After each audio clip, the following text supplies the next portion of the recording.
Cinema ఇండస్ట్రీలో ఎప్పుడొకప్పుడు record break collections చూస్తుంటాం, కానీ ఇక్కడ రికార్డ్ బ్రేక్ ఎమోషన్స్ కనిపిస్తున్నాయి ఈ సినిమాలో. ఇప్పుడు టీం మనతో ఉన్నారు, ప్రొడ్యూసర్ అండ్ డైరెక్టర్ చదలవాడ గారు అండ్ ప్రసన్న కుమార్ గారు, సత్యకృష్ణ, నిహార్, రక్త అండ్ నాగార్జున. సరే, ఈ యంగెస్ట్ టీంతో ఒక బిగ్గెస్ట్ మూవీ చేయాలన్న ఆలోచన చాలా రిస్క్ కదా ఒక ప్రొడ్యూసర్కి. ఎందుకు ఆ రిస్క్ ఆలోచించారు? ఇది ఒక గొప్ప సబ్జెక్ట్. ఇది సొసైటీకి ఉపయోగపడుతూ ఒక ఇన్స్పిరేషన్. ఈ సినిమా చూసిన వాళ్ళందరికీ జీవితంలో ఉపయోగపడుతుంది. నేను కూడా ఈ హీరోల్లాగా ఉండాలి, లేకపోతే వాళ్ళ మదర్ లాగా ఉండాలి, ప్రతి స్త్రీకి ఉంటుంది. ఈ సినిమా చూసిన తర్వాత అంత మంచి గొప్ప సబ్జెక్టుని ప్రజెంట్ చేయాలంటే దానికి తగ్గ హంగులన్నీ కూడా తూచా తప్పకుండా అంత అందంగా, అంత కలర్ఫుల్గా, అంత స్ట్రెంగ్త్గా తీయటానికి కారణం ఇది ఒక కళా కావ్యం ఈ సినిమా. మనకి కమర్షియల్ ఆస్పెక్ట్స్, పోస్టర్ వాల్యూస్ వీటన్నిటిని దాటి ఒక గొప్ప స్టోరీ ప్రజెంట్ చేయాలంటే చాలా గట్స్ కావాలి ప్రొడ్యూసర్. మీకు చూస్తూనే ఉంటారు సార్, ఛాంబర్లో ఎన్నో సినిమాలు, మీకు తెలియదేం కాదు. కానీ ఒక కథని చెప్పాలనే ఒక ఇంటెన్షన్తో 8 లాంగ్వేజ్ల్లో ఈ సినిమాని రిలీజ్ చేస్తున్నారు. ఏంటి సార్, ఏం చేయబోయే? బేసికల్లీ ఏంటంటే బిచ్చగాడు అనే సినిమా పిచ్చకారని తమిళ్లో వచ్చింది. మొత్తం అందరూ చూశారు, అందరూ వదిలేశారు. ఈ జనరేషన్కి మాకు బిచ్చగాడు ప్రొడ్యూసర్గానే తెలుసు. అదే వదిలేసిన తర్వాత సరే శ్రీనివాసరావు తీసుకున్నారు. తీసుకుంటే షో వేశారు. షో వేస్తే నేను అన్న, ఇది 5% లోపల కనుక ఓపెనింగ్ వస్తే డిజాస్టర్, ఇది 50% క్రాస్ అయితే బిగ్గెస్ట్ హిట్ అని. సరే, దాంట్లో ఓన్లీ కంటెంట్, దాంట్లో ఉండే ఎవరు ఆర్టిస్టులు ఎవరికి తెలియదు, ఏమీ తెలియదు. ప్లస్ రెగ్యులర్ కమర్షియల్ ఫార్మాట్ కాదు, ఒక లవ్ స్టోరీ కానీ ఇంకోటి కాదు, ఒక మదర్ అండ్ చైల్డ్ ఆ ఇద్దరి మధ్యలో బౌండ్ అయిన ఒక డిఫరెంట్ సబ్జెక్టు. ఆ సబ్జెక్ట్ రీచ్ అవుతుందా ఇవాళ జనరేషన్కి అవదా అనుకుంటే ఆయన ఆ పాయింట్, ఆ కంటెంట్ని నమ్మి ఆయన సినిమా స్టార్ట్ చేశారు. సినిమా స్టార్ట్ చేసి ఆ సినిమాకి ఇప్పుడు చంద్రశేఖర్ గారు అని చెప్పేసి మనకు అన్ని యాడ్స్ అయ్యి చేస్తున్నారు కదా, ఆయన నైజాం ఫస్ట్ ఆయన కొనుక్కున్నప్పుడు ఆ సినిమాకి నేను ఇంత పబ్లిసిటీ చేస్తాను అని అనుకుని దాదాపు 1 crore రూపీస్ పైన full pages ads, Andhra Jyothi ads వేసి ఆ సినిమాని స్టార్ట్ చేస్తే రిలీజ్ చేసిన రోజున ఫస్ట్ 6 days ఆడింది. 7th day ఒక స్టార్ మూవీ వచ్చింది. స్టార్ మూవీ రాగానే ఆల్ షోస్ క్యాన్సిల్ లేదు. ఆ స్టార్ మూవీ మార్నింగ్ షో అయ్యింది, కొంచెం మెల్లగా మొదలెట్టి మ్యాట్నీకి వచ్చేటప్పుడు సౌండ్ వచ్చి ఫస్ట్ షోకి వచ్చి బెచ్చగాడ వేయటం మొదలెట్టారు. సో అట్లా స్టార్ట్ అయిన cinema every week star movies ఎన్ని వచ్చినా కూడా 100 days ఈ సినిమా చెక్కు చెదరకుండా వితౌట్ డెఫిసిట్ ఆడింది. సో స్టార్ మూవీస్ వస్తున్నాయి, వెళ్తున్నాయి, రకరకాలుగా జరుగుతుంది. ఎంతోమంది అంటే ఆ కంటెంట్ని, ఆ పవర్ఫుల్ ఉన్న కంటెంట్ని బేస్ చేసుకుని ఆ కంటెంట్ని నమ్ముకుని ఆయన ముందుకెళ్ళారు. సో అదే సేమ్ బిచ్చగాడు ఫార్మాట్లో ఇది కూడా కంటెంట్ నమ్ముకుని ఆయన ఇంకోటి ఏంటంటే ఆయన స్టార్స్తో చేయాలంటే ఇవాళ చాలామంది స్టార్స్తో ఆయన సినిమా చేయగల కెపాసిటీ ఉంది. ఇదే సినిమాకి ఇప్పుడు వాళ్ళిద్దరు హీరోల బదులు ఓ షారుఖ్ ఖాన్నో, ఒక సల్మాన్ ఖాన్నో, లేకపోతే ఓ హృతిక్ రోషన్నో పెట్టుకోగలరు. కానీ ఆడియన్ను ఇది సల్మాన్ ఖాన్ చేశాడంటారు, ఇది హృతిక్ రోషన్ చేశాడంటారు, లేకపోతే ఇది ఇంకో హీరో స్టార్ చేశాడంటారు. కానీ కాదు, ఆయన ఫీలింగ్ ఏంటంటే క్యారెక్టర్లు చేయాలి. ఆ క్యారెక్టర్, ఇద్దరు క్యారెక్టర్లు, ఆ బంటి చంటి ఆ క్యారెక్టర్లే కనపడాలి, క్యారెక్టర్లే మోటివ్. ఆర్టిస్ట్ని కోరుకున్నారు అంటే ఆ క్యారెక్టర్కి ఎవరు న్యాయం చేయగలుగుతారో, ఆ క్యారెక్టర్కి ఎలా, ఆ క్యారెక్టరైజేషన్కి ఎలా సూట్ అవుతారో ఆ సూట్ అయ్యే వాళ్ళని ఆయన చూస్ చేసుకుని దాన్నే చేయడం జరిగింది. సో ఇప్పుడు సినిమా చూసేవాడికి ఆ క్యారెక్టర్లే కనబడతాయి. ఇలా ఆలోచించే ప్రొడ్యూసర్స్, డైరెక్టర్స్ చాలా తక్కువ మంది ఉంటారు సార్. చాలా ఫ్యూ, వేళతో లెక్కట్టు. సో మనకు శ్యామ్ ప్రసాద్ రెడ్డి గారు కనిపిస్తారు ఆ కోవలో. అంటే ఓన్లీ కంటెంట్. అంటే బేసికల్లీ ఇప్పుడు పిచ్చకారుని అయితే ఇండస్ట్రీలో ఉన్న all producers, all top producers అందరూ కూడా చూసి ఇది పనికిరాదు, కొంతమంది ఏమో ఇది రీమేక్ చేస్తే పనికిరావచ్చు, ఇది డబ్బింగ్ 80% పనికిరాదు, ఈ కాస్టింగ్ మీద పనికిరాదు అని అందరినీ వదిలేసిన తర్వాత ఎవరూ లేని స్టేజ్లో ఆయన తీసుకోవడం జరిగింది. తీసుకుని దాన్ని తీసుకున్న రోజు నుంచినే దాని మీద విపరీతమైన నమ్మకంతో విపరీతంగా కోట్ల రూపాయలకు పబ్లిసిటీ ఖర్చు పెట్టి ఆ ఖర్చుతో ఆ సినిమాని 100 days ఇప్పుడు ఈ రికార్డ్ బ్రేక్ కూడా సేమ్ అదే బిచ్చగాడిలో ఆ కంటెంట్లో ఎంత పవర్ ఉందో ఆ పవర్ని నమ్ముకుని ఆయన ప్రొసీడ్ అవటం జరిగింది. సో మెనీ ఎలిమెంట్స్ కనిపిస్తున్నాయి చదలవాడి గారు. అంటే రెజ్లింగ్ కనిపిస్తుంది, మదర్ సెంటిమెంట్ కనిపిస్తుంది, ఒక దేశభక్తి కనిపిస్తుంది, పాకిస్తాన్, ఇండియా లాంటి ఒక ఇంటర్నేషనల్ ఇష్యూస్ కనిపిస్తున్నాయి. ఇవన్నీ ఒక స్టోరీలో ఎలా దొరికాయి? రైతుల ప్రాబ్లమ్స్ కనిపిస్తున్నాయి. అంటే ఒక మట్టి నుంచి ఎదిగిన మనుషుల కథ కనిపిస్తుంది. ఎలా ఇన్ని ఎలిమెంట్స్ ఒక కథలో మీరు ఎలా దొరికినాయి మీకు? ఈ కథ అంత స్పాన్ ఉన్న సబ్జెక్టు, వీళ్ళని తీసుకోవటానికి కూడా నేను ఒక దర్శకుడు అంటే ప్రొడ్యూసర్గా ఎక్కువ చేసిన దర్శకుడుగా నేను చూసుకున్నది ఒక శిల్పి ఒక శిల్పం చెక్కాలంటే ఎటువంటి స్టోన్ని సెలెక్ట్ చేసుకుంటాడో నా కథకి అట్లాంటి శిల్పాలు వీళ్ళ ముగ్గురు నేను సెలెక్ట్ చేసుకున్నాను. నాకు వీళ్ళు కరెక్ట్గా సూట్ అవుతారని ఆ సబ్జెక్టుకి పర్ఫెక్ట్గా మీరు చూడండి. ఇప్పుడు ఆ రిలీజ్ అయిన తర్వాత ప్రతి వాళ్ళ ముందు మా సినిమా గొప్ప అని చెప్పుకుంటాం, అది న్యాచురల్. బట్ ఇది చాలా గొప్ప సినిమా అవుతుంది. అందుకే నేను అన్నీ వదిలేసి ఇక్కడ వచ్చి కూర్చోడానికి కారణం అంటే దీన్ని ప్రమోట్ చేసి ప్రజల్లోకి తీసుకెళ్తే ఇది మంచి సక్సెస్ అవుద్ది. నా బోటి వాళ్ళు చాలామంది ఇంకా ఒక వెరైటీ సినిమాలు సొసైటీకి ఉపయోగపడే గొప్ప చిత్రాలు తీస్తారని ఒక నమ్మకం. జయసుధ గారు అబ్బాయి అనే ఆ రికమెండేషన్ ఉపయోగపడలేదా? ఆ 1% కూడా జయసుధ గారుతో నేను చాలా సినిమాలు చేయటే కాక ఆవిడ అంటే మాకు ఆవిడ జయసుధ గారు కాదు, నేను ఇప్పుడు ఆర్డర్ వేసి జయసుధ గారు ఇక్కడ రమ్మంటే పనులు మానేసి వస్తారు అంత ఉంది. కానీ ఈ అబ్బాయి విషయంలో నేను జయసుధ గారు ఫోన్ చేయాలి, ఆ బాబుకి కథ చెప్పా, ఆ బాబుకి నచ్చి సినిమాలు చేశారు. కానీ నేను చెప్పేటప్పుడు ఆ బాబు 5% లెక్కేసుకుంటే 100% న్యాయం చేశాడు, అంత బాగా చేశారు. ముగ్గురు కూడా అంతే. ఈవెన్ సత్యకృష్ణ గారు కూడా, ఒక సావిత్రి గారు, జమున గారు, ఆవిడ భయపడుతున్నారండి ఆ పేరు. ఆ క్యారెక్టర్స్ మీరు రిలీజ్ అయిన తర్వాత ఇప్పుడు మీరు మన ప్రొజెక్షన్ వేసాం కదా, అందరూ ఏం చెప్పారు మీరు కనుక్కోండి. సత్య గారు ఏమంటారు? అంత బాగా చేశారు. అంటే వాళ్ళతో అసలు కంపారిజన్ లేదండి. టు బి వెరీ ఆనెస్ట్, ఆయన చెప్తున్నారు కానీ I can't even reach even 1% of legendary artist, వాళ్ళు veterans. I have no words to appreciate their work. ఆ రేంజ్ పెర్ఫార్మెన్స్ నేను చూసారని చెప్తున్నారు. అంటే క్యారెక్టర్ కూడా హీరోయిన్ సెంట్రిక్ క్యారెక్టర్. అసలు జనరల్గా అంత అద్భుతమైన క్యారెక్టర్ దొరకటం అనేది ఒక అదృష్టం. ఆ అదృష్టం యూనిక్నెస్ ఉందండి క్యారెక్టర్లో. మీరు చేసినప్పుడు ఫీల్ అయ్యారు? డెఫినెట్గా యూనిక్ ఉందండి క్యారెక్టర్. నేను ఎప్పుడు చెయ్యని క్యారెక్టర్ ఇది. ఐ హావ్ నెవర్ డన్ ఇంత పవర్ఫుల్, ఇంత స్ట్రాంగ్ క్యారెక్టర్, ఒకలాంటి ఇంత స్ట్రాంగ్ డిటర్మినేషన్, విల్ పవర్ ఉన్న లేడీ క్యారెక్టర్ నేను ఇప్పటిదాకా చేయలేదు. సో డెఫినెట్గా ఇప్పుడు ప్రసన్న ఉన్నాయండి. ప్రసన్న బయట నాకు చాలా మంచి స్నేహితుడు, నాకు చాలా స్నేహితుడే కదా. ప్రసన్న అంటే చాలా అభిమానం నాకు. నాకు ఒక తమ్ముడు లేకపోయినా ప్రసన్న తమ్ముడుగా ట్రీట్ చేసుకుంటాం మనసులో. బట్ ఈ సినిమాకి వచ్చేటప్పటికి వీళ్ళిద్దరూ కూడా ఎట్లా ఉంటుందంటే ఫైట్ అసలు మీరు నమ్మరు.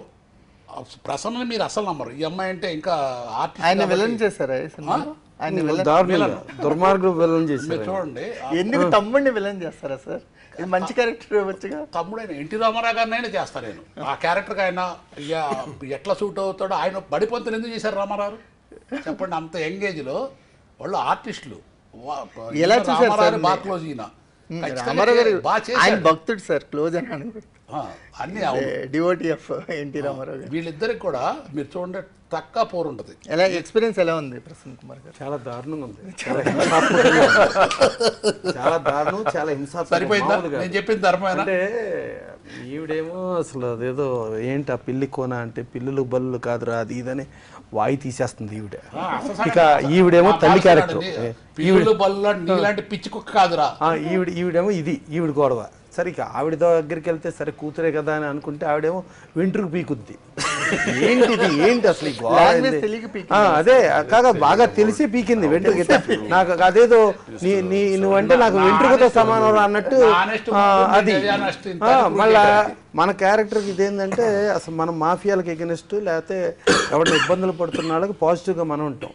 ఇక్కడ మనమే అది అవును మనమే ఇక్కడ దీంట్లో మనమే land mafia, builder mafia, judiciary, police, goonda అన్నీ పెట్టుకుని జనాలను హింస పెట్టి జనాల హింసలోంచి మనం ఏదో ఆస్తులు సంపాదించుకుని ఒక దుర్మార్గమైన వేషం ఇచ్చారు. ఆ దుర్మార్గమైన వేషానికి ఈవిడ కమిషనర్ కూడా సపోర్ట్ చేయాలి. ఒక్క డైలాగ్ ఆవిడని చెప్పమనండి, అసలు ఆ సినిమాలో డైలాగ్ చెప్పమండి, ఒక మాట చెప్పమనండి, డైలాగ్ మొత్తం చెప్పండి. ఎప్పుడన్నా ఈవిడ ఏ సినిమాలన్నా అట్లాంటి డైలాగ్ చెప్పారు. మళ్ళా ఈవిడెవరో సినిమాలో ఒక హరికృష్ణ గారి కూతురంట. అదే మిలిటరీలో భార్య మిలిటరీలో అసూలు బాసిన పలానా ఆయన భార్య అనరా నేను మళ్ళీ పలానా ఎస్వి రంగారావు గారికి ఏదో కూతురు అంటే ఇట్లా వీళ్ళందరినీ పెట్టి వీళ్ళందరూ ఇచ్చేసి పిల్లులు బల్లులు అని చెప్పి కుక్క అని చెప్పి ఈవిడితో మాట్లాడించి ఆవిడతో వెంట్రుకని మాట్లాడించి ఇక అంటే ఇంతకంటే హింసేం కావాలా? ఇది పరాకాష్ట. అంటే నేను సొంతంగా అంత బిల్డప్ ఇచ్చుకోలేం కాబట్టి వాళ్ళని కూడా పెట్టారు అనమాట. కొంచెం పవర్ వస్తుంది నాకు కూడా. లేదు సార్, అంటే మీకు ఆనంద్ నుంచి చూస్తున్నాం రికార్డ్ బ్రేక్ వరకు చాలా క్యారెక్టర్స్లో కంటే ఈ క్యారెక్టర్స్లో ఇప్పుడు ప్రసన్న కుమార్ గారు చెప్పిన, చలవడ శ్రీనివాస్ గారు చెప్పిన స్పాన్ ఎక్కువ కనిపిస్తుంది. అంటే ఇప్పటి వరకు ప్లే చేయని ఒక ఆర్టిస్ట్కి దొరకని అంశాలేవో ఈ క్యారెక్టర్లో దొరికాయి అనిపిస్తుంది. అంటే అది అది ఆయన గొప్పతనం అండి. ఆ నమ్మకం నా మీద పెట్టుకొని నాకు ఈ క్యారెక్టర్ ఇవ్వడం అన్నది ఐఎమ్ వెరీ వెరీ గ్రేట్ఫుల్. నేను ఎప్పటికన్నా కానీ యూనో రుణపడి ఉంటాను. మీకు అనిపించలేదు సార్ ఈ క్యారెక్టర్ జయసూద్ గారితో చేపిద్దామని? జయసూద్ గారితో ఆవిడ చేయగలరు, కానీ ఇందులో రగడ కావాలి, బాగా రగడ. ఓకే ఓకే, ఆ రగడ ఇక్కడ కనిపించింది. ఒక రామిరెడ్డి లాంటి లేడీ కావాలి. అంటే ఈవిడ కొంచెం అమ్మమ్మ లాగా ఉండే కుర్రపిల్లలాగా కనపడుతుంది కదా. ఓకే, అందుకని క్యారెక్టర్ ఏమో అమ్మమ్మ క్యారెక్టర్, కానీ కనిపించాల్సిన కుర్రపిల్ల. మళ్ళీ కుర్రపిల్ల కనిపించేసి ఆ కుర్రపిల్లలో మళ్ళీ పుచ్చుకుని ఇదిగో నా క్యారెక్టర్ లాంటి దాన్ని పుచ్చుకుని హింస పెట్టే క్యారెక్టర్కి ఈవిడ కొత్తగా ఉంటుంది. అంటే జనరల్గా ఇప్పుడు ఆయన చెప్పినప్పుడు సావిత్రి గారు, జమున గారు వాళ్ళ జోనర్ అదంతా అయిపోయింది. నెక్స్ట్ విజయ్ సిద్ధాంత్ గారు, రమ్యకృష్ణ గారు, నదియా గారు వాళ్ళందరూ అయిపోయిన తర్వాత ఆ పేరులాగా ఈవిడ పేరు రావాలి అనే కాంక్ష బాగా ఆయనకి ఎక్కువ ఉండి ఆ వేషం జయసూద్ గారు అన్నారు కదా, జయసూద్ గారు చేయగలరు, కానీ ఈవిడలాగా ఆవిడ తిట్టలేరు. ఓకే, నన్ను అడుగుతారు ఇట్లా ఇంత తిట్టగలనా నేను అంటే. ఇంకోటి ఈ అమ్మాయి తిట్టేస్తుంది. ఇంకోటి ఏంటంటే జయసూద్ గారు ఇంకోటి ఏంటంటే జయసూద్ గారు తిడతామంటే సరే జయసూద్ గారు తిట్టింది కదా ఓకే ఇట్స్ ఆల్ రైట్ అని మనం ఎక్కడ ఉంటాము. ఈవిడ తిడితే తిడద్దా అనే కసి ఉంటుంది, అందుకని ఈ క్యారెక్టర్కి ఈవిడ పెట్టారు. Sir what you feel sir? అంటే ప్రొడ్యూసర్ గారు అంటున్నారు ఒక షారుఖ్ ఖాన్, సల్మాన్ ఖాన్స్ చేయి దగ్గర స్పాన్ ఉన్న క్యారెక్టర్స్ అని. మీ వరకు వచ్చినప్పుడు యాజ్ అ న్యూ కమ్మర్గా మీరు ఎంతవరకు ఈ క్యారెక్టర్కి ఫిట్ అవడానికి హోంవర్క్ చేశారు? మీకు ఎలా అనిపించింది ఈ క్యారెక్టర్తో డ్రైవ్ ఎలా అనిపించింది? అంటే హోంవర్క్ ఏం చేయలేదండి, ఎందుకంటే సార్ వచ్చి ఫస్ట్ నుంచి ఎందుకంటే సార్ రెజ్లర్స్ని ఇలా ఎందుకు సిక్స్ ప్యాక్స్ ఈ జోన్లో ఎందుకు పడలేదు మీరు? ఈయన నాకు కావాల్సింది ఎన్టీ రామారావు, కృష్ణరాజు గారు, అంత పవర్ఫుల్ క్యారెక్టర్స్ అయ్యి, అందుకని వీళ్ళు కరెక్ట్గా సూట్ అయ్యారు నా ఊహకి. కానీ ఇప్పుడున్న కాంటెంపరీలో అందరూ ఈ సిక్స్ ప్యాక్స్ వాళ్ళ బాడీ తీర్లు అన్నీ వేరేగా ఉంటున్నాయి కదా. మీరు ఆ జోన్లోకి ఎందుకని వెళ్ళలేదు, వీళ్ళని తీసుకెళ్ళలేదు, ఇలా న్యాచురల్గా ఎందుకు వదిలేస్తారండి? చాలా నా సబ్జెక్ట్కి ఏది అవసరమో వాళ్ళు కరెక్ట్గా ఇమిడి ఉన్నాయి. ఓకే, సిక్స్ ప్యాక్ వల్ల వర్కౌట్ అయిన సినిమా చెప్పండి నాకు. సిక్స్ ప్యాక్ వల్ల వర్కౌట్ అయ్యేది కాదు మేడం, ఒక ఇమేజ్. అంటే మనం ఒక రెజ్లర్, ఒక ఫైటర్ అనగానే జనరల్గా వచ్చే ఇమేజ్ కదా ఇది. అంటే నాకు తెలిసినంత వరకు ఈ అబ్బాయిని చూసి ఫస్ట్ మోటివేట్ అయింది, ఈ అబ్బాయి ఏం చేయగలడు అన్నది. సో దాని మీద మొత్తం కథ ఆయన అనుకున్న న్యాచురల్గా రియల్గా. వీళ్ళిద్దరు నడుస్తుంటే చూస్తాం వీళ్ళకి ఎట్లా ఉంటుంది. వీళ్ళకి నిజంగా వీళ్ళిద్దరూ చాలా అమాయకులు, బయట కూడా సినిమాలో కూడా అదే క్యారెక్టర్ వాళ్ళకి, చంటి బంటి. చాలా అమాయకులు, బయట కూడా అమాయకులు వాళ్ళు. ఇన్ఫ్యాక్ట్ 100% బయట అమాయకులు వాళ్ళిద్దరు, టైలర్ మేడ్ క్యారెక్టర్. బట్ ఈవిడ బోరన్ ఎస్వి రంగారావు గారి కూతురు, రామారావు గారి కోడలు, హరికృష్ణ గారి భార్య. ఆవిడ బ్యాక్గ్రౌండ్ ఏంటంటే యుద్ధంలో ఓడిపోయాడు, యుద్ధంలో అసూలు బాసాడు దేశం కోరపు, అట్లాంటి పాయ నుంచి పుట్టిన ఆ బిడ్డ.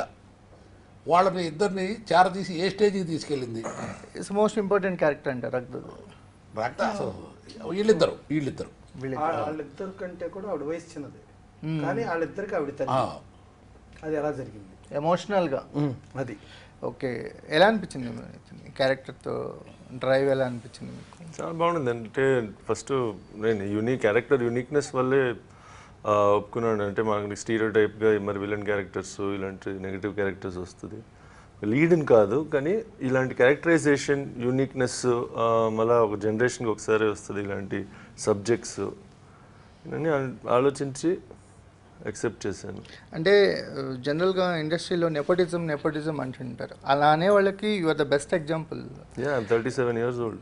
ఇంకా స్ట్రగుల్ అవుతున్నారు, ఇంకా ట్రై చేస్తున్నారు. చాలామంది కామెంట్స్ ఈజీగా పాస్ ఆన్ చేస్తుంటారు సార్, కానీ జయసూద్ గారు అబ్బాయి అండి ఇప్పటికీ ఆయన స్ట్రగుల్ అవుతున్నారు, ఇండస్ట్రీలో స్ట్రగుల్ అవుతున్నారు. అందరూ సక్సెస్ అవ్వరు. క్యాలిబర్ ఉంటేనే సక్సెస్. ఆల్సో హ్యావ్ ఇప్పుడు ఒక హీరో లీడ్ అవ్వాలంటే దానికి దేర్ ఇస్ వన్ ప్రొసీజర్. బాంబేకి వెళ్ళాలి యాక్టింగ్ స్కూల్, దాని తర్వాత ఫినిషింగ్ స్కూల్, దాని తర్వాత వైజాగ్కి వెళ్ళి మాడ్యులేషన్ ఇదన్నీ వచ్చి మళ్ళీ ఫైట్ డాన్స్ అన్నీ నేర్చుకోవాలి. జిమ్కి వెళ్ళాలి, training, diet, just to become a stereotypical 6-pack hero. కానీ that does not prove success. And ప్రతిసారి అన్ని క్యారెక్టర్స్ చేయలేరు. అండ్ ఆ ఇమేజ్ వస్తే యూ కెనాట్ ఐడెంటిఫై. అంటే ఆడియన్స్కి కొంతమందికి చూడడానికి విచిత్రంగా ఉన్నారు. That also is something which ఒక ఐడెంటిటీ. సో ఇలాంటిది something which I believe, because నేను చదివింది behind the camera, study direction, screen play. So నేను నన్ను పెట్టి సినిమా తీస్తున్నాను అని అడిగితే వెరీ లాంగ్ ఇంటర్వ్యూ అది ఉంటుంది. But we are also as writers, directors కూడా we look for different unique characters. ఇలాంటి మనుషులు కూడా ఉండాలి. చూడడానికి అందరు ఇప్పుడు విరాట్ కోహ్లీ లాగే ఉన్నారు. బయట cricketers, youth and even the actors, most of them, that is one image. That well trimmed beard, 6-pack, tattoos, ఇది అది. కొన్నిసార్లు uniqueness is also good. Direction ట్రయల్స్లో కూడా ఉన్నారంట కదా, డైరెక్షన్ వైపు ఇంట్రెస్ట్ అని తెలుసు. అన్నిటికీ టైం ఉంటుంది, కలిసి వస్తుంది. Later will see. అంటే ఇండస్ట్రీలో జర్నీ అంటే బెడ్ ఆఫ్ రోజెస్ ఏం కాదు, చాలా థ్రోన్స్ ఉంటాయి, దాటుకుంటూ వెళ్ళాలి. సో జయసుధ్ గారు అనేసరికల్లా మాకు ఒక గ్రాండ్ ఇమేజ్ ఉంటుంది. సో ఆ ఫ్యామిలీ నుంచి వస్తున్న మీపై కొంత ఎక్స్పెక్టేషన్స్ ఉంటాయి. సో మనకి ఎక్స్పెక్టేషన్స్ మ్యాచ్ అవ్వాలనే ప్రెజర్ ఏమైనా ఉందా? నాకైతే లేదండి, ఆవిడ దగ్గర కూడా లేదండి. మాకైతే ఎండ్ ఆఫ్ ద డే మేము వెళ్ళి ఇట్స్ అ జాబ్. ఒక క్యారెక్టర్ ఒక సినిమాలో చేస్తున్నామంటే అది ఆ సినిమా ప్రకారం అదొక జాబ్. అది మనం చేస్తున్నాము, మన ఎఫర్ట్ 100% ఇస్తే there is nothing more than that. Everything else is according to audience. ఒప్పుకుంటే if they accept us, good. మా అమ్మని యాక్సెప్ట్ చేశారు, she has a very long career. కొంతమంది యాక్సెప్ట్ చేయరు, they will have short career. Will see what happens. Cinema థియేటర్లో వచ్చిన తర్వాత తెలుస్తుంది. What is cinema to you అంటే ఏం చెప్తారు? Cinema to me is it's part of my life. అంటే చిన్నప్పటి నుంచి ఈ జర్నీలో ఉన్నాను. అంటే సినిమా ఒకటే లైఫ్ అని కాదు, it's part of my life and it's a very important part. And I would like to make a mark సినిమాలో, అంటే as an artist or as a director or maybe in a producer or whatever. But I want to be a part of this world because I'm passionate about it. You are open for all characters? Yes, మంచి characters. ఒక 10 minutes character ఉన్న 10 yearsకి గుర్తుండాలి ఆ character. అలాంటి characters వస్తే then I'm open for it. Doesn't matter హీరోయే చేయాలి లేకపోతే మెయిన్ విలన్గానే చేయాలి. దెన్ గుడ్ క్యారెక్టర్స్ వస్తే డెఫినెట్లీ. అంటే మీరు ఉన్నారు, ఈ ఇంటెన్షన్తో ఉన్నారు, మీరు అన్ని క్యారెక్టర్స్కి అవైలబుల్గా ఉన్నారని కూడా చాలామందికి రీచ్ అవ్వకపోవచ్చు. రీచ్ అవ్వకపోవచ్చు, దానికి యాక్చువల్లీ ఇంకా చేయాలి. We have to do more what do you call marketing and promotions. And we are waiting for అదే ప్లస్ వెయిటింగ్. ఇలాంటి సినిమాలు మనకు అవకాశం ఇచ్చిన దానికి ఇట్స్ అ బిగ్ థింగ్. అంటే ఇట్స్ పాన్ ఇండియా ఫిలిం, 8 languagesలో వస్తున్నది. ఎక్స్పోజర్ నాట్ ఓన్లీ తెలుగు ఇండస్ట్రీలో కానీ సౌత్ ఇండస్ట్రీస్ అన్ని, plus regional languages industries and Hindi also. Odia, భోజ్పూర్లో కూడా రిలీజ్ అవుతుంది. చాలా, because India has become, example చెప్తా. మా అమ్మ చెన్నైలో ఒకసారి బ్యూటీ పార్లర్కి వెళ్తే నార్త్ ఈస్ట్ వాళ్ళు గుర్తుపెట్టారు. నేను వచ్చి నార్త్ ఈస్ట్ వాళ్ళు నిన్నెలా గుర్తుపెట్టిన తెలుగులో అంటే బికాస్ డబ్బింగ్ మూవీస్ టీవీలో చూసి దాని తెలుగు యూఆర్ అన్ ఆర్టిస్ట్ వచ్చి ఆటోగ్రాఫ్ అడిగారు. సో బికాస్ ఇండియాస్ బికమ్ లేదా ఇప్పుడు అన్ని జంపుల్ అయిపోయింది. People from all over are coming. ఇప్పుడు హైదరాబాద్లో people are they from all over India.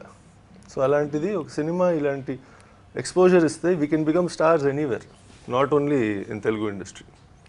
So ఇంట్రడక్షన్లోనే you got the biggest opportunity. Your role is like a strength of the story. What do you feel about it, Ragda?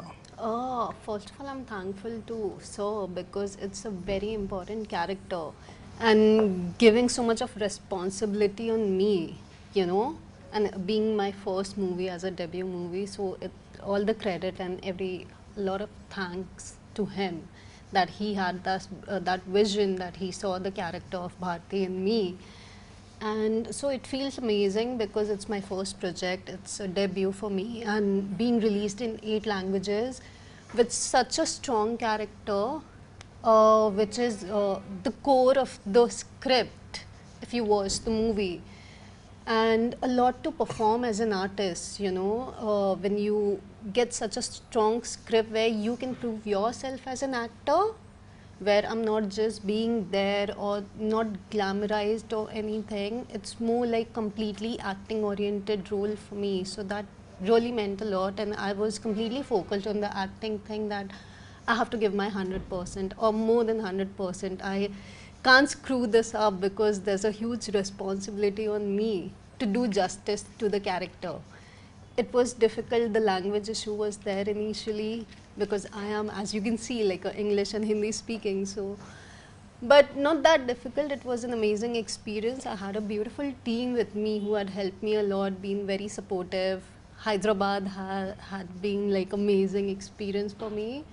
So it was all good, went off good. The movie came out to be really beautiful, very nice. 8th of March. you all will We're get waiting to- for the yeah. result. ఎలాంటి experience మీకు ఉంది అంటే introduction మూవీస్లోనే మీ look దగ్గర నుంచి story span వరకు చాలా పెద్దది కనిపిస్తుంది. మీ లుక్ కూడా నాట్ ఫర్ రెగ్యులర్ లుక్లా లేదు, అదేదో ఒక ట్రైబల్ లుక్ లాగా అనిపిస్తుంది ఒక కొన్ని. ఎలా అనిపించింది నాగార్జున గారు మీకు? ఇప్పుడు మీరు చెప్పినట్టే లుక్ కూడా ట్రైబల్ అన్నారు, అది రిలేటెడ్ ఉంటుందండి సినిమాలో యాక్చువల్గా. ఇప్పుడు మీరు అడిగినట్టు ఎక్స్పీరియన్స్ అంటే ఇది నాకు చాలా పెద్ద బిగ్ ఆపర్చునిటీ అండి. ఇప్పుడు ఫస్ట్ సినిమానే 8 లాంగ్వేజెస్లో చేయటం అనేది, దట్టు చదలవాడ శ్రీనివాసరావు సార్ బ్యానర్లో చేయటం అనేది, ఆల్రెడీ మీరు చూసారు బిచ్చగాడు కానీ ఏదైనా కానీ, అంత పెద్ద బ్యానర్లో నాకు ఈ అవకాశం రావడం అనేది చాలా ప్రౌడ్ టు సే. అలానే ఇప్పుడు ఈ సినిమాకి కూడా ఈచ్ అండ్ ఎవ్రీ డే అందరం కష్టపడ్డాం, ఒక ఫ్యామిలీ లాగా ఉన్నాం అక్కడ. నెక్స్ట్ థింగ్ ఏంటంటే ఇప్పుడు మీరు చూస్తున్న వీటిలో కానీ ఏదైనా కానీ మా సార్ ప్రతి దాంట్లో కేర్ తీసుకున్నారు.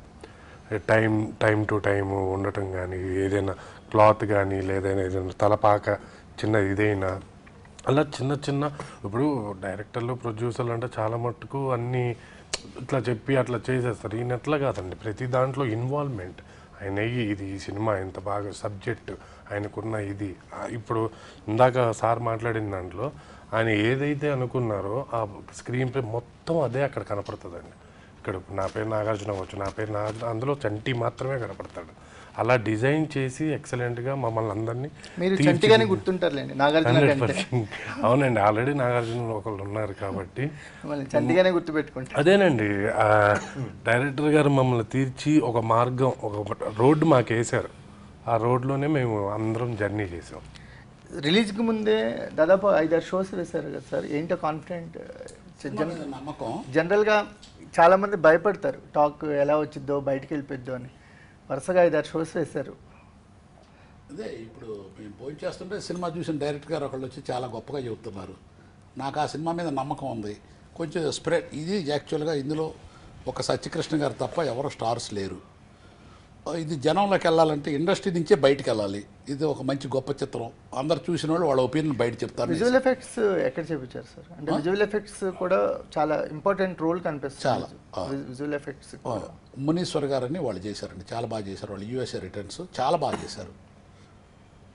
కొన్ని డైలాగ్స్ కూడా కొన్ని హార్ష్గా ఉన్నాయి. మీ అమ్మ దున్నపోతుతో కలిసి కన్నదా అనేది కొంచెం కాయినింగ్ చాలా హార్ష్గా అనిపించింది డైలాగ్స్.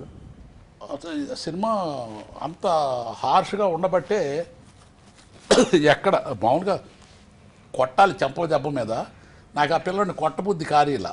అందుకని అంత పవర్ఫుల్గా వాళ్ళు సూసైడ్ చేసుకోవాలంటే ఎంత మాట అనాలో అంత మాట అన్నారు అతను.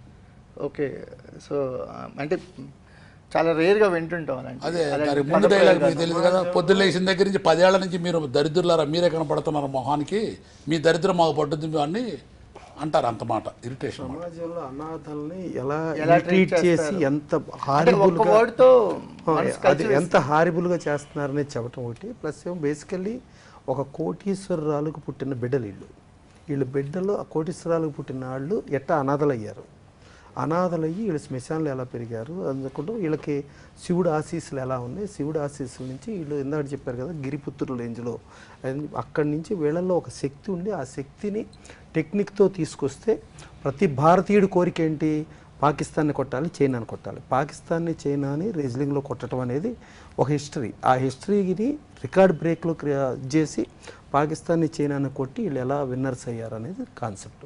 దీంట్లో రైతుల ప్రాబ్లమ్స్ ఉన్నాయి, ప్లస్ అన్ని రకాల సోషల్ అవేర్నెస్, ప్లస్ ఒక అనాథలు ఈ రేంజ్కి రీచ్ అయ్యారన్న దగ్గర ఎలా మోటివేట్ చేశారు. ప్లస్ ఇద్దరు లేడీస్ వాళ్ళు సిన్సియర్గా వాళ్ళు హానెస్ట్గా వాళ్ళు ఎలా జాబ్ వర్క్ చేశారో వాళ్ళ హానెస్ట్ జాబ్ వర్క్లో ఎలా డిస్టర్బ్ అవుతుంది సొసైటీలో మాఫియాలు కానీ ఇతరత్ర కానీ అన్నీ వాళ్ళని ఇది చేసినా కూడా క్యారెక్టర్ చాలా స్ట్రాంగెస్ట్ ఇద్దరిది చాలా పవర్ఫుల్, ఇద్దరు పవర్ఫుల్ క్యారెక్టర్లతో వాళ్ళు ఏ పరిస్థితుల్లోనూ వాళ్ళు ఎన్ని కష్టాలు వచ్చినా వాళ్ళ హానెస్ట్ని వాళ్ళు డీవియేట్ అవ్వకుండా అదే హానెస్ట్లో క్యారీ అవ్వటం, దాన్ని ముందుకు తీసుకెళ్ళటం అనేది లెక్క చూసుకుంటూ మనకు ఇంటర్నేషనల్ ఉమెన్స్ డే మార్చి 8, అలాగే శివుడు ఆశీస్సులు శివరాత్రి, ఈ రెండూ కలిపిన 8 లాంగ్వేజ్లో రిలీజ్ చేస్తూ ఈ సినిమాని ఇన్ని సింక్ దానికంటే బెస్ట్ డేట్ సింక్ అయ్యింది. ఇంకోటి ఏంటంటే ఆయన ఏంటంటే జయసుధ గారు ఫస్ట్ సినిమా 12 కాపురంతో వచ్చింది. 12 కాపురం అనేది టోటల్గా పద్మాలయ సంస్థకు ఒక హిస్టరీ రికార్డ్ బ్రేక్ సినిమా అయ్యి పద్మాలయ సంస్థ ఆ స్థాయికి వెళ్ళడానికి 12 కాపురం పనికి వచ్చింది.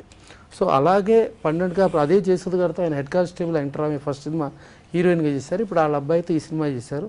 సో అక్కడ 12 కాపురం ఎంత రేంజ్ సూపర్ హిట్ అయిందో అంతకంటే ఆ సెంటిమెంట్తో ఎక్కువ సూపర్ హిట్ అవ్వాలి, రికార్డులన్నీ క్రాస్ అవ్వాలి అని చెప్పి తలవాడు శ్రీనివాసరావు ఈ రికార్డ్ బ్రేక్ పెట్టుకున్నారు. సూపర్. సత్య గారు మధ్యలో ఒక ఆర్టిస్ట్గా ఒక చిన్న గ్యాప్ వచ్చిందా తీసుకున్నారు? అంటే ఎప్పుడు ఏ మధ్యలో ఒక 4-5 years బ్యాక్. ఇంకా స్పెసిఫిక్గా అంటే కొన్ని సంవత్సరాలు మీరు అగ్రెసివ్గా స్క్రీన్ మీద కనిపించలేదు. ఏంటి మీరు తీసుకున్నారు ఆ గ్యాప్? నేనే గ్యాప్ తీసుకోలేదండి, వచ్చిన క్యారెక్టర్స్ అన్నీ చేసుకుంటూ పోయాను. సో నాకు తెలిసి గ్యాప్ ఎక్కడా తీసుకోలేదు. మీరు ఇంకేమైనా స్పెసిఫిక్గా అడుగుదాం అనుకుంటే డైరెక్ట్గా అడగండి. అంటే ఇప్పుడు మళ్ళీ క్యారెక్టర్లో నన్ను తిట్టినట్టు తిడద్దు, వదిలేయండి. మళ్ళీ అక్కడ పుచ్చుకొని మళ్ళీ అది కాదు ఇది కాదు ఈ గోల్ ఎందుకు తిట్టించుకుందామని కదా, తెలుసుకుందాం. తిట్టండి అంటే ఆ అలవాటు అయిపోయింది కదా, తిడతాం ఈజీ అయిపోతుంది కదా. అది మెయిన్ స్ట్రీమ్ సినిమాల్లో కానీ ఎక్కడ కూడా ఫీలింగ్ ఏంటంటే ఆనంద్ ఆ టైంలో వరుసగా కనిపించిన రికగ్నైజ్డ్ క్యారెక్టర్స్లో ఉన్నారు. తర్వాత కొంచెం గ్యాప్ వచ్చిన ఫీలింగ్ అనేది ఆయన ప్రశ్న. నాకు తెలిసి నేను గ్యాప్ తీసుకోలేదండి. I always try to work and మంచి క్యారెక్టర్లు పడాలని. కొన్ని క్యారెక్టర్ చాయిసెస్ కొన్ని నావి కరెక్ట్గా ఉన్నాయో లేదో దానివల్ల ఏమైనా గ్యాప్ వచ్చినట్టుంది. But it was not intentional, not accident. Okay, wish all the best అండి. మాకు ఒక ఫుల్-ఫ్లెడ్జ్డ్ ఎమోషన్స్ కనిపిస్తున్నాయి, at the same time me efforts కనిపిస్తున్నాయి సార్. ఎందుకంటే ఈ రికార్డ్ బ్రేక్కి మీలాంటి ప్రొడ్యూసర్లు డైరెక్టర్లు ఉండబోతే ఇలాంటి కథలు ఇక్కడి వరకు రావు. సో మీ గట్స్ మార్చి 8న అందరికీ సూపర్గా రీచ్ అవ్వాలని కోరుకుంటున్నాం. బిచ్చగాడు క్రియేట్ చేసిన సెన్సేషన్ ఏదైతే ఉందో, సో అలాంటి సెన్సేషన్ రికార్డ్ బ్రేక్ కూడా క్రియేట్ చేయాలని కోరుకుంటున్నాం. Wish all the success. Thank you అండి.